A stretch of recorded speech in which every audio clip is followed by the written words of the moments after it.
Hi, everybody. Welcome to Queers and Soaps. My name is Derek, and I'm joined by, Aaron, as usual. as usual, and we're going to be discussing what's happening on GH this week from December 9th to 13th. Tommy will roll the credits, and we'll get started.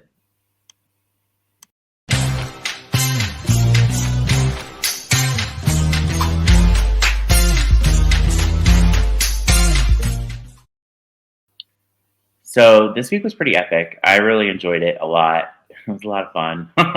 Yeah. Some weeks are, much more interesting than others. This was like a really good one. Yeah, it was really good. It felt like more like a November sweeps week than December, but it was really good. Okay, so we'll start with Lucky and Liz. Lucky and Liz are going Christmas tree shopping. I don't know if it's like a town area, or I'm not sure It's where. the square. It's the same area where they have like the fireworks and Okay, so it's like town square yeah. basically. Okay. And I really enjoyed these scenes a lot because you can really see the chemistry between them. And I wasn't on board with Rena and Lucky and Liz. Now I kind of am. I kind of changed my mind because there was a lot of nostalgia going on. They were talking about when they were young and they were going to move to New York. And yeah, it was just fun. And then they had that little scene with the guitar and Lucky playing guitar and the flashback. It was cool. I enjoyed it. Yeah, I guess who remembered that song exactly as soon as he started playing it. I was like, oh no, not this song again. Because soaps have a tendency to play one song a billion times until you're like, please stop torturing me. But it was cute to hear it after such a long time. And I think it helps that you had other actors playing Lucky in between. So like putting the original Lucky back on with Liz, it's almost like you can kind of ignore all the horrible things that happened because it was other actors. Yeah. So like Lucky actually gets the benefit. The character gets the benefit of being reverted back to Jonathan. It's really a nice, neat way to show the chemistry between the characters that they initially had back in the day. Yes, and they still have it, which is they do. They're excellent on screen together. Their chemistry is wild. And I'm on board for a Lucky Liz reconciliation. Wow, you got suckered into it by the nostalgia. Good job. I did. And I was kind of like, maybe Rick, and now I'm kind of rooting for Rick and Ava now, too. So. I think that's the pariah couple. I think they did that one time before when they had Franco with Nina. It's like everybody hates these two characters, so they love one another. Yeah. Okay, so also at the town square, Felicia's there with Georgie and James. I love James. He's so cute. He's so funny. They are picking out the most obviously fake Christmas trees they've ever seen. It's so unfortunate in these times. Like when this used to be like on a big glass monitor and everything was so tiny, you would never notice that the trees were fake. Yes. But they were fake and it was hilarious. Yes. And Cyrus was also there, and as was Dex and his partner. I forget her name. And a bunch of college kids start fighting, and Dex breaks it up and confiscates their booze. And drunk kids fighting over the football game. This is from Landview, by the way. Yeah, nice Landview drop in, but man, is this lame? Yeah. I really don't care about football. I think I'm going to do nothing but complain as long as there's a football storyline. Because I do not like sports, and I watch soaps because I'm such a sports fan. That's why I watch soaps. Yes, I'm the same way. So in the alley, Dex goes back to dump the alcohol and ends up being stabbed. Yeah.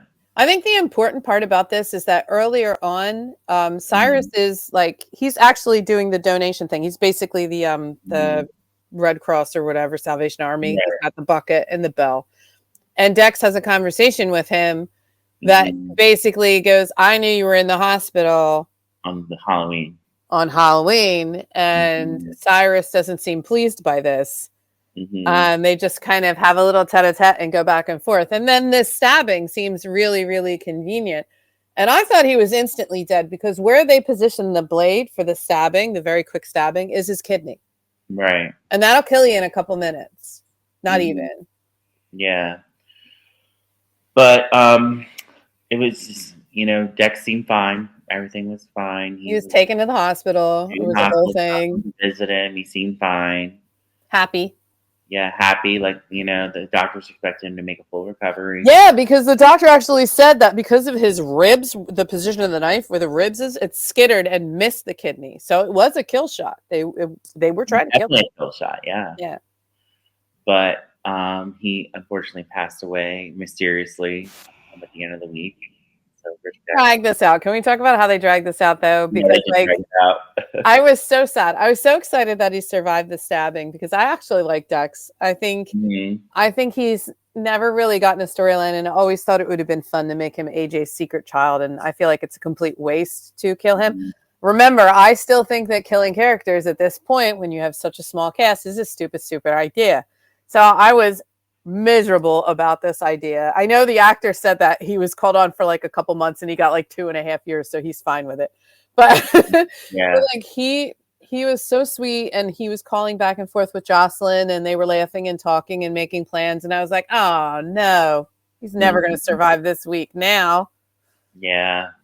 And then obviously they kind of hinted around about it, like I think at the end of the one day you heard the alarms going off, but you didn't see who it was. And then they had the very weird Jocelyn coming into the hospital and having no one be on the floor, which, come on, man, this is a hospital. There's got to be somebody at the desk, even though this is happening. Yeah. There are no nurses at this hospital other than Liz. Liz is like the entire hospital nursing staff.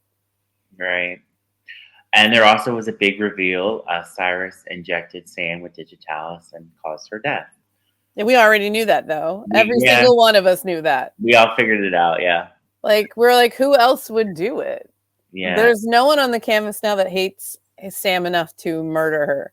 So unless they brought someone on to kick off a new storyline, our only villain at the moment is Cyrus. But we don't know the motive yet. I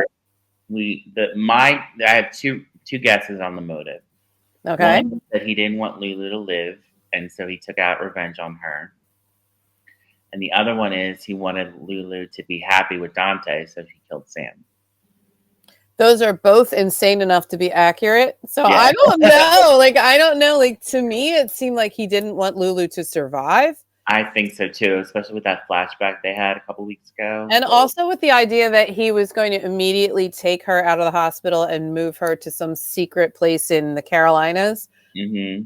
It just seemed like he was going to either drug her back into a coma and let her die naturally, or he was going to poison her. So the death of Sam is still a big mystery for me. Like you said, though, his motives are crazy.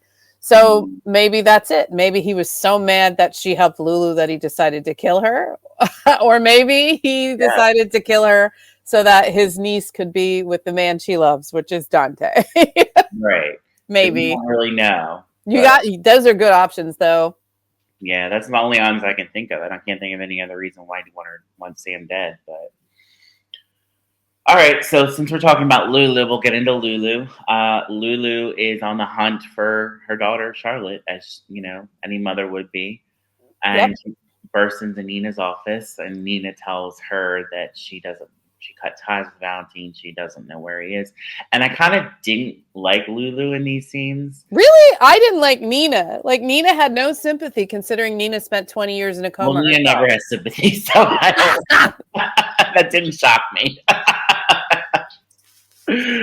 But I mean, I just thought Lulu was being a little obnoxious and over the top about it, but I guess she's a mom, so I guess that's I think there's also something where we're forgetting that as far as Lulu's memories go, she was going to tell Dante she was still in love with him, and then she woke up in the future. So her ideas about Nina, her ideas about Valentine, her ideas about everybody in the cast are 4 years out of date.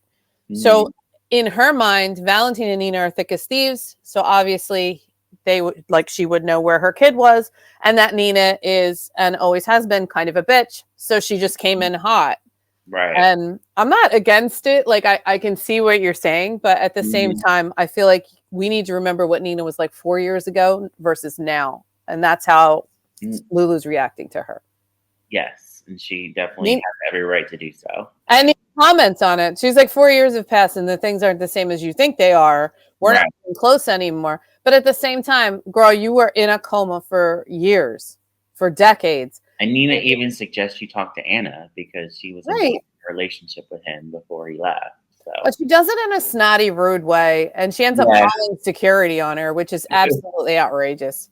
Yeah. You know, she could have just sat down with her and said, sit down, let me tell you everything that's happened in 4 years, and maybe we could figure something out. Because she's so desperate to be in Wiley's life and to hold on to Willow that she can't be empathetic or sympathetic towards Lulu. And I know you're right. Nina can't. She's just incapable. But sometimes you wish she would have like that shining little moment of humanity. Yeah. Yeah. Yeah, but no. Nina has no humanity. She's all about herself. It's true. It's true. Even when she was Michelle Stafford. Although I love Michelle Stafford. Oh yeah, she was an absolute psycho as Michelle Stafford. I kind of miss that sometimes. I do like Cynthia Watros' performance all the time. I think there's something so hateable about Nina that Cynthia makes palatable. Like you would think you would like hate her even more, and then she's just charming in a messed up way. At the beginning, when she took over the role, Cynthia Watros, that Nina's a little bit more tolerable now. Not much, just a little bit more. Yeah, fair enough. So meanwhile, Carly's in her office, and Brennan goes to see her and is really pissed off because he found the bug. Yep. And Carly, is upset because he lied to her and said he didn't know where Valentine was. These idiots lied to each other. Yeah. I have to get married. Yeah. But they had good chemistry in those scenes. And Brennan says he half lied. He doesn't know where Valentine is, but he knows how to get a hold of him via burner phone. Yeah, he was upset because he trusted Carly and thought she didn't trust him. And then Carly explained that it's not that she didn't trust him. She wanted to prove that she could trust him, which is basically the plot of when Brenda wore the wire. So nice recycling there. And it's the same point. But, and then she was just like, yeah, and then you proved me wrong. You're a lying liar who lies. And he's like, you lied too. And they're like, okay, we're both awful. And then they start giving each other information, which is adorable. Right. So Carly gets a call that there's a disturbance at the Crimson offices. So she goes down to investigate and is reunited with her cousin. Yeah. Yeah. And everything's fine, No animosity, nothing. They're happy to see each other. Carly does kind of say like, I have a lot of regrets, and Lulu's like, don't worry about it. And then it's brushed over.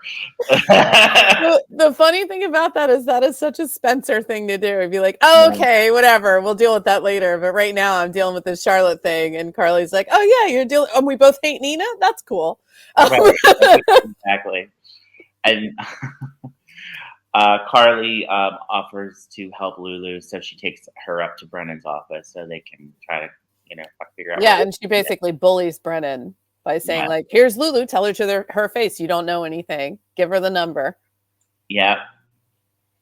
And they end up calling the number, but it just keeps ringing and then there's no voicemail set up, everything. Well, it was a burner phone. I probably tossed it after the last time they spoke. Right. Okay, so then meanwhile, Maxie's downstairs talking to Nina and finds out about the confrontation between her and Lulu, and ends up going up to Carly's office and is finally reunited with her best friend, which was fun to watch.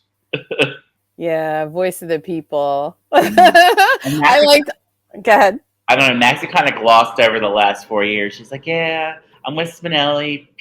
She didn't say Peter was dead. She said she broke up with Peter." She's like, she's like, I'm not with Peter anymore. And she goes, what's that about? And she's like, there's a story. There's too long. I'm with Spinelli. And she's like, I always liked you with Spinelli. Like, it's so cute. I have, she didn't tell her about the whole Brooklyn debacle. Why would she? No. Why would she? It's over. Her and Brooklyn are friends. Yeah. They can discuss that later. Yeah, I don't think, I think Lulu's going to be surprised to find out they're friends, though. Yeah, definitely. There's a lot of alliances that have switched almost in a blink of an eye for her. So this is all going to be very entertaining. And I don't remember if this before or after, but Lulu does find out about Bobby from Carly that she passed. Yes, because they were talking about Charlotte being missing and how desperate Lulu was to find her. And Carly just says a girl always needs her mother, no matter how old she is. And the way she said it kind of tipped Lulu off, and she had to tell her, she's like, my mom died. And like, I kind of wish that Lulu had a bigger reaction to that, because she was very close with her Aunt Bobby. Like this, like Aunt Bobby, like Bobby and Luke are super tight. Their entire lives super tight. So I guess she just doesn't have time because too much is hitting her all at once. She'll probably have to deal with that later.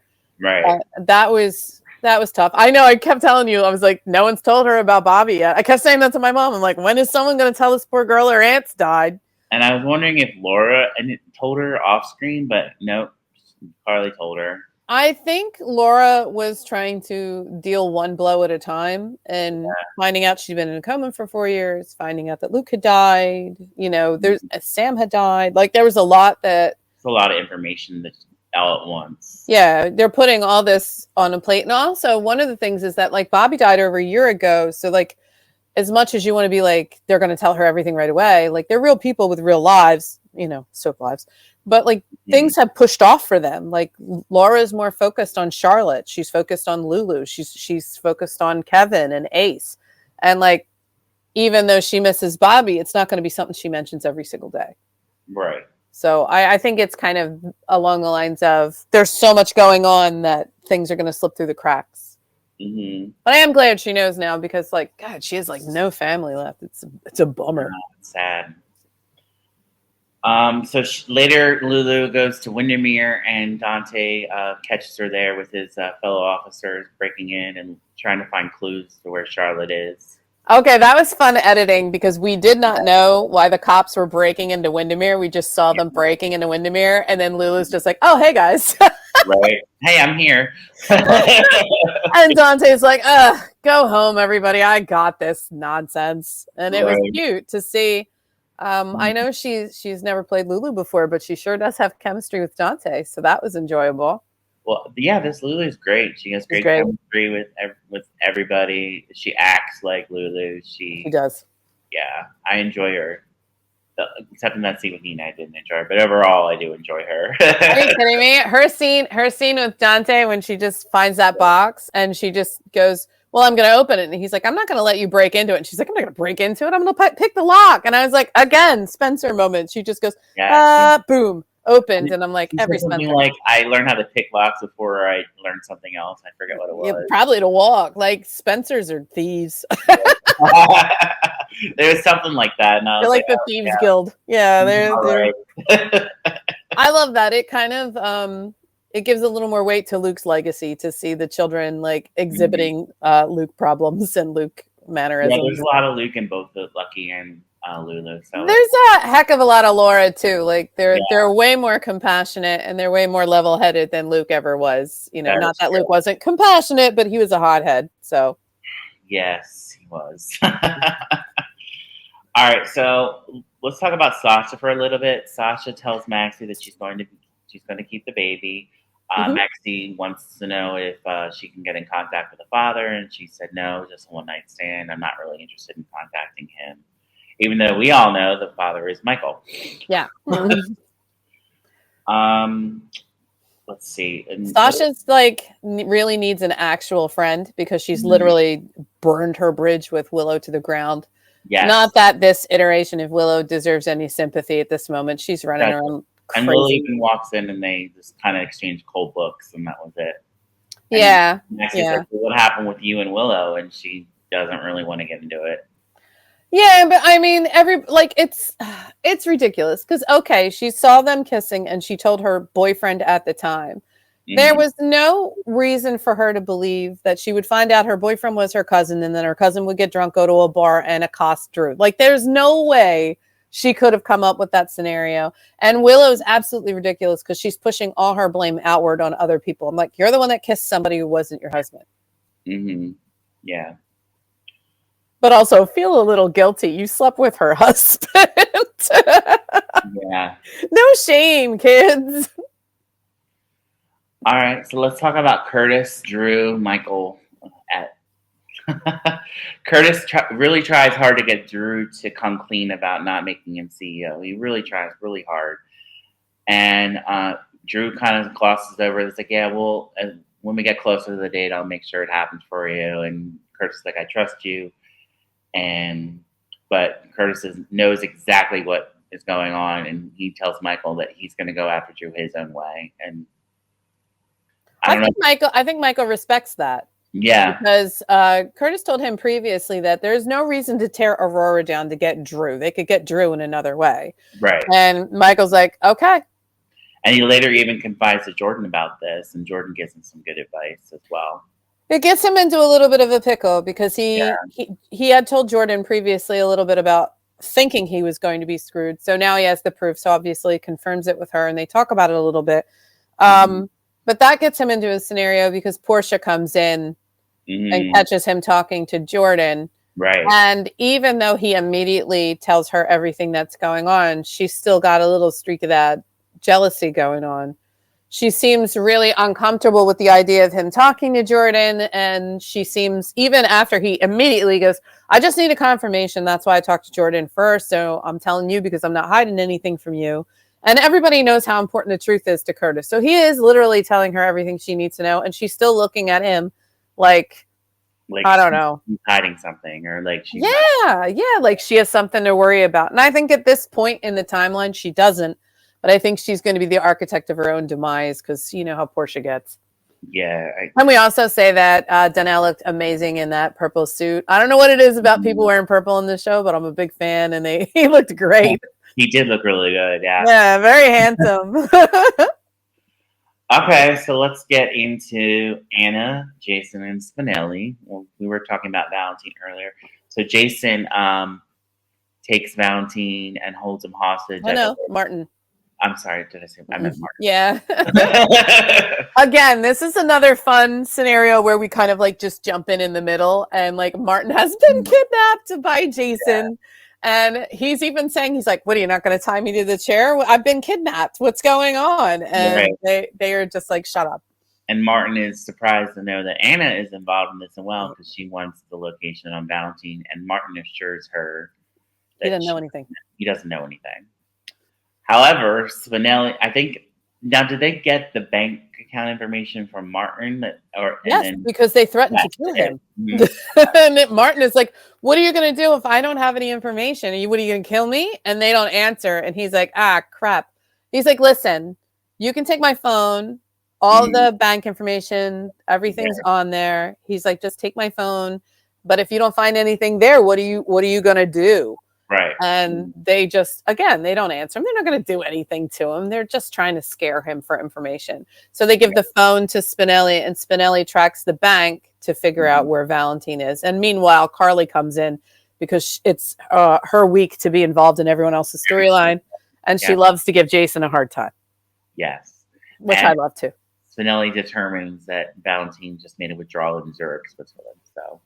Right. But the funny thing about that whole scene is like we get this. Jason does not know how to handle Carly when she's determined like that. And he constantly does the wrong thing by telling her to go home and take care of her family, which is a key phrase he's used multiple times to tell her, I'm in the middle of something I don't want you to get in the middle of. And then her like spidey senses go off, and then she won't leave, and she gets more determined. And he should have just made something. He's a terrible liar, but he should have just made up something dumb they were involved in and be like, oh, it's one of Spinelli's cases. I'm helping Anna find some money launderer. It's no big deal, but you can't get out of here. But instead he's like, Carly, mind your business and get out of here, which is never going to work. Never. All right. Let's get into my favorite topic, Christina. Oh, man. Well, I thought we were getting to the Christmas party, but let's talk about Christina. Molly and Alexis first. So Alexis, I did like the scene between Molly and Alexis because it was nice to see Alexis looking out for Molly for once and not seeing how she, is, because she's feeling since, Christina came after her at the end of the hearing or after the verdict. Yeah. It was, and Molly's like, don't get in the middle of us. Like, I'm just gonna keep my distance, and that's that. The sad part about this entire conversation that Molly has with Alexis is that Molly is like basically saying the same thing all the Davis women say. Christina actually needs your help and your attention. And if you're seen supporting me, she'll go nuclear on you. I can handle it. She can't. And I'm like, no, honey, that's just the crap you've absorbed and are regurgitating. And that's what Rick keeps telling you, that you two deserve attention. And Alexis kind of says, I don't care. Like, you're both my daughters and I don't want to be in this situation. She's like, I'm already kind of in it. You're here. And she's like, if I need to see her, I'll just go to her. We'll try and make it work. Yeah. Which I appreciated, but I wish Molly hadn't felt like she needed to make herself smaller so that Christina could feel better about being crazy. Yes. And meanwhile, Christina is talking to Sonny. And I think I texted you about this scene because it really annoyed me. I think we saw the scene two different ways. Which one is true is up to the writers, I guess. True. So Christina tells Sonny that she doesn't regret what she said to Molly. She's so mean. She's so mean. And Sonny looked a little concerned, but he didn't say anything. He wasn't concerned enough to say anything. Well, maybe you should, make. I don't think he should have said anything in that moment. I think he made the right decision. I think Christina is not in a place where she can hear anything. So I think what he was doing instead was pushing her away from an obsession on one thing. I think that's why he offered her the pub. Yes, he offers her Charlie. He's trying to distract her to hopefully push her into something healthier. But his face in that moment when he was like, well, eventually you're going to apologize to Molly because what you said was absolutely awful. And she's like, I'm not apologizing. I meant it. And he was just like, and I was like, oh my God. Wow. But I think he was speechless. He calls the baby Adela. It doesn't help. Well, I think, no, it doesn't. But I think Alexis ignores that and Sonny plays into it. But I don't know what I think Sonny doesn't think there's a point to correcting her at this point because the baby's dead. So whatever. Yeah. And I think Alexis doesn't want to call her out on it because she doesn't want to set her off. So everybody's pussyfooting around this girl who should actually be in a mental institution for an evaluation, but I digress. So Alexis goes to see Christina a little bit later in the week, and I like that she was kind of batting for Molly in those scenes, and I was like, this is so refreshing. This is great. This was at the bar at Charlie's, right? Yeah, this was at Charlie's, yes. Okay. And I was like, oh wow, Alexis is actually like, on Molly's side. Not really on Molly's side, but she's. This is a weird situation for me because she is batting for Molly in Julian's bar. Yeah. So it's a really strange It was place. A little weird, yeah. It was place. And Christina's kind of flitting around the room, looking at things because she's going to redesign the pub and all that. And yeah, Alexis is going to bat for Molly delicately, gently, because everybody is so afraid that Christina's going to lose it. Again, someone needs counseling. Get this woman some help. Yes.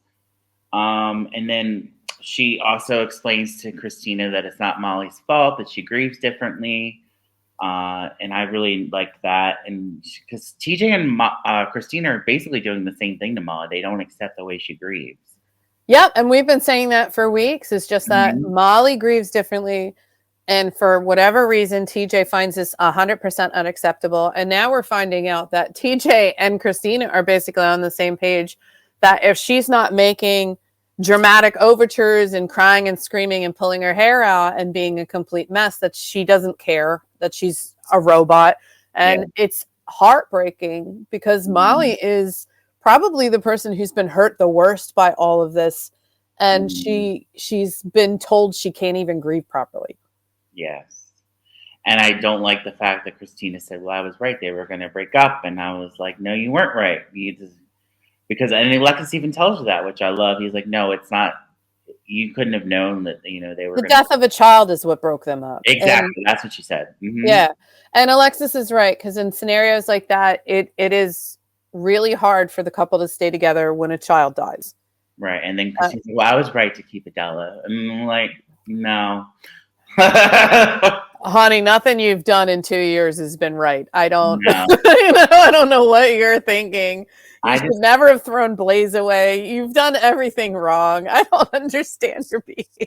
I, yeah, I'm on the same page. I was just like She Christina. is fun to No, watch, though. I do really enjoy the way it's been played. I don't know. I love to hate it, so it's good. yeah, I can see that. It's a mess, though. It's really messy storyline. I kind of enjoy it because Soap, you know.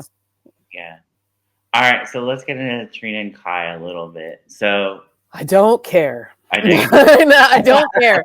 And Well, it's not that I don't like Tabiana. I think Tabiana is one of my favorite characters. I think that's why I'm so annoyed by this storyline. I think yeah, I just love Trina and they just don't know what to do with her right now. yeah. Kai surprises Trina with completing most of the project, and she doesn't know what to do. She's kind of floored by this, and later, almost this is all I'll say. And later, she visited him at the game. When she visited him at the game, I like that she showed interest in football, except that was Right. boring for me because I don't Mhm. care. Yeah. I like that their conversation wasn't like just angry rambling at one another. I did think Mhm. I don't know the actor that plays Kai's name.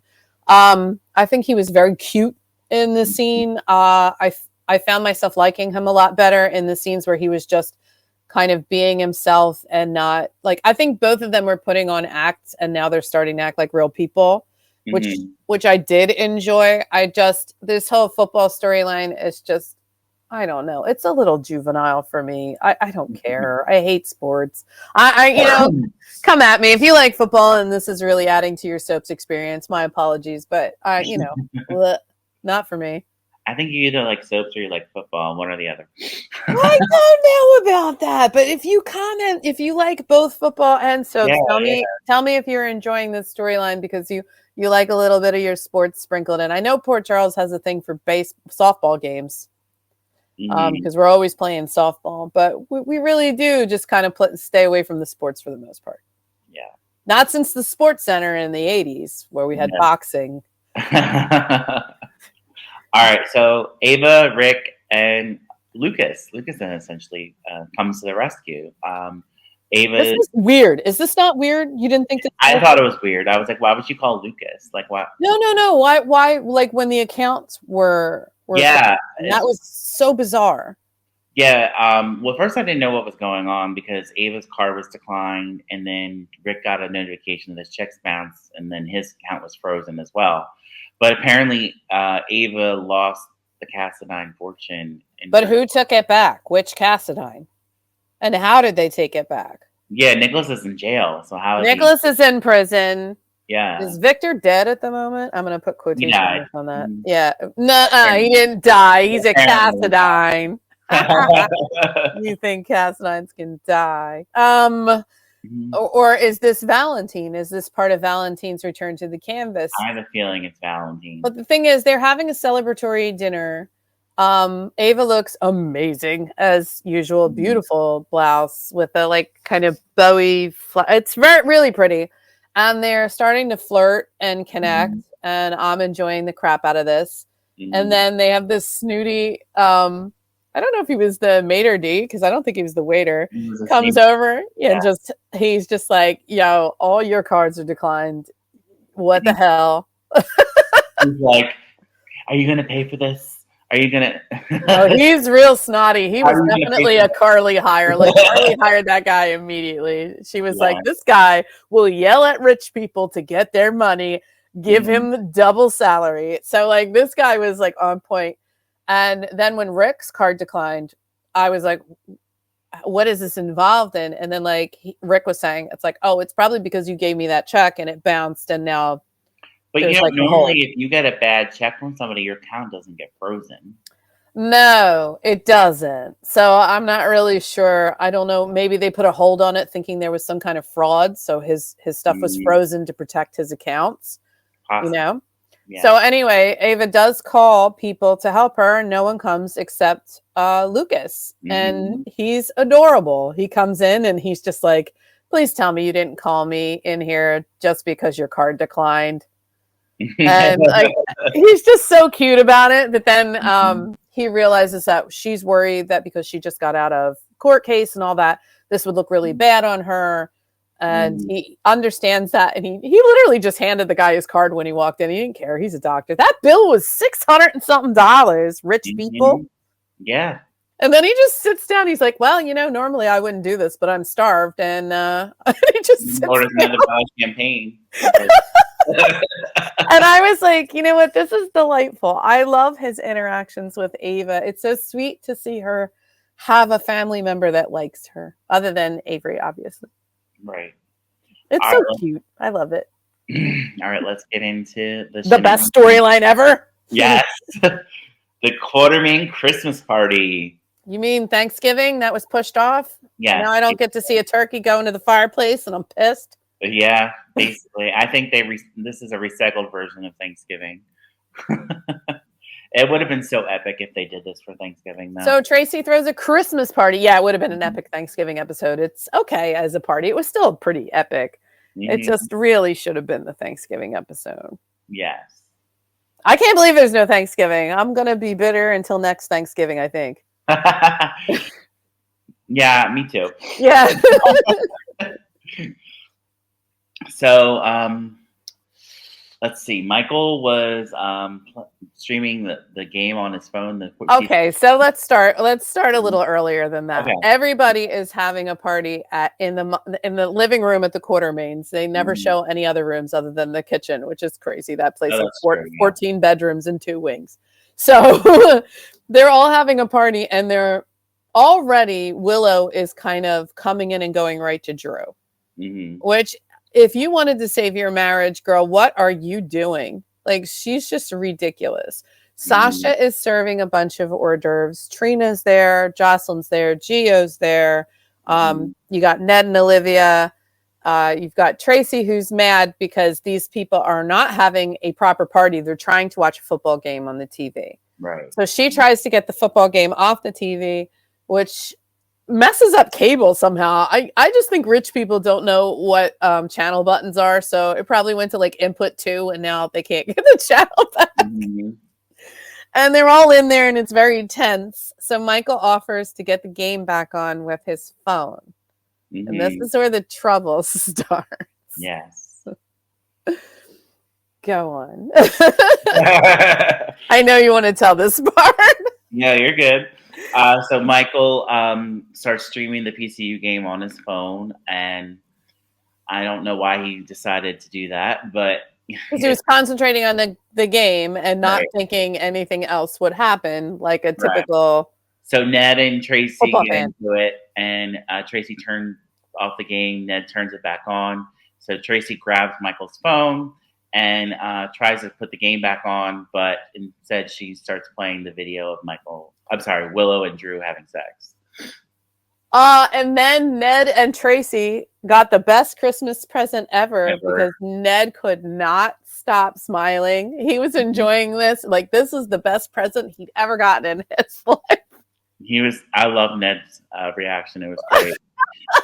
He's like, it's my business now. You made it better business. It's everybody's business now, Drew, you hoe. And then Drew's like, I did enjoy Ned a lot laying into Drew because Drew kind of deserves that. Well, first off, Drew goes after Ned for sleeping with Monica. Yes, which happened when Monica was cheating on Alan for the 4,638th time.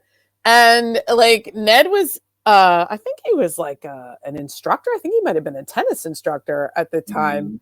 And he didn't know that it was his aunt because Tracy had left and had a baby with Lord Ashford like a long time ago. And that like they didn't even know each other. So like putting on Ned that he had an affair with a beautiful woman that he didn't know was his aunt, not by blood, remember? Not by blood. Not by blood. He's like, oh my God, that's forever ago. And I had no idea Monica was my aunt at the time. And then he brings up the Lois Catherine thing. I'm like, how does Drew know about that? We all know about that. You don't think this family throws crap in each other's face like every day? Lois is on site now. That story has come up at least 4 times. Yeah, and Brooklyn jumps in to defend her mother. Yeah, she's like, Lois isn't here to defend herself right now, so I'll do it. And like Drew, he just looks terrible. He looks horrible. And of course, Willow is humiliated. She goes at Michael. I forgot Carly's also here. I don't know. Carly's at every party. I don't But know how like, she got invited to that party because well, Willow goes at Michael like it's Michael's fault she cheated. Like she starts yelling at him like, why would you videotape that? And Michael tells the story of how they had gotten a new nanny. He got a nanny cam to make sure the kid was safe, which, by the way, is a smart idea. He's like, I detected motion and I recorded it because I was like, what the hell? And you slept with him. And she's like, I can't believe you would do that to me. And Carly's like, oh no, we're not gaslighting here. No. Like he's the victim. Like you're a whore. You know? Yeah.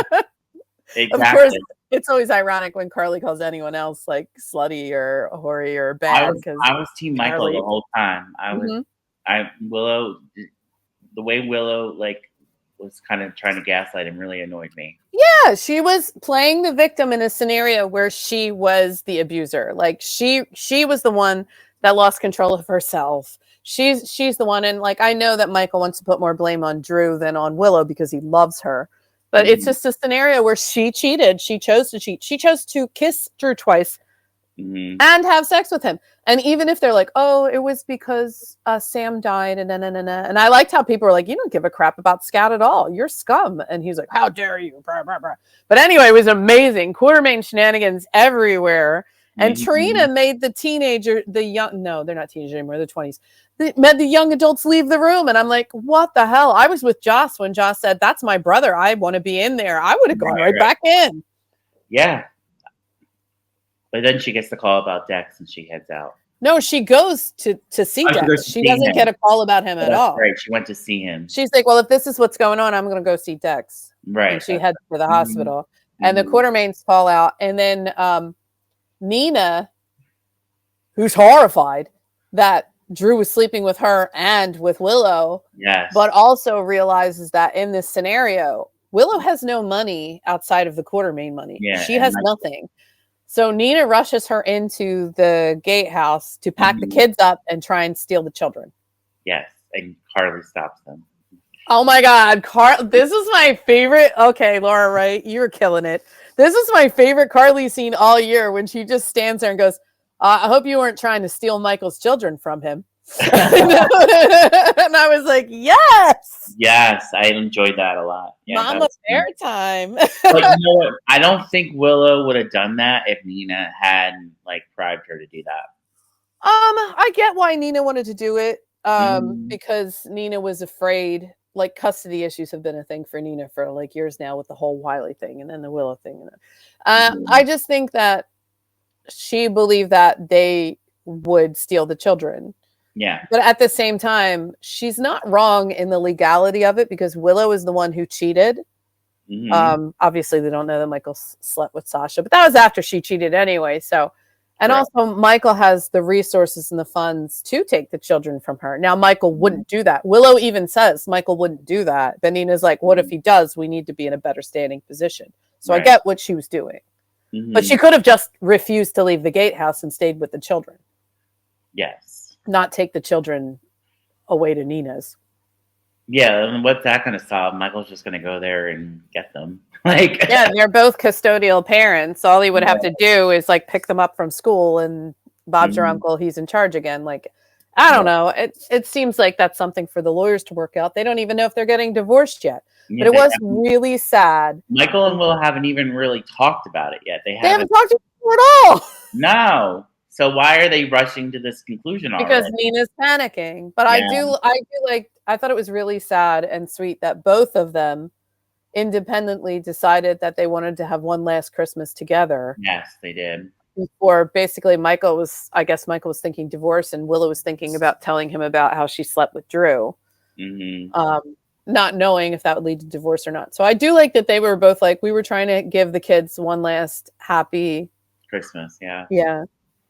And that was blown out of the water. But Tracy laughing and enjoying it like it was the best cocktail hour ever was awesome. Yes. So much fun. There's some great singers in there. If you can get a chance to see that one, just watch because she's so great. Loved it. And Ned, this was a banner week for Ned. Ned was like literally giggling into his drink. It was so cute and fun. I did also love when Tracy, it was either Tracy or Ned who said it, once Monica finds out, you'll be exiled to Drew. I think it was Tracy. She was like, once Monica finds out you slept with her son's wife, like, you're out of here, pal. Yeah, right. Like her grandson, like that's her grandson. Like, yeah, like that's her. And I think someone said earlier in the week there's only two people. I think it was Tracy too. That there's only two people. There's two people that Monica cares about most: Jason and Michael. right. Yeah. Which is crazy because she hated that baby. Don't let her lie to you. She hated that baby. If you can get your hands on some 1982 episodes, you will see Monica say the most out-of-pocket things about that poor little baby.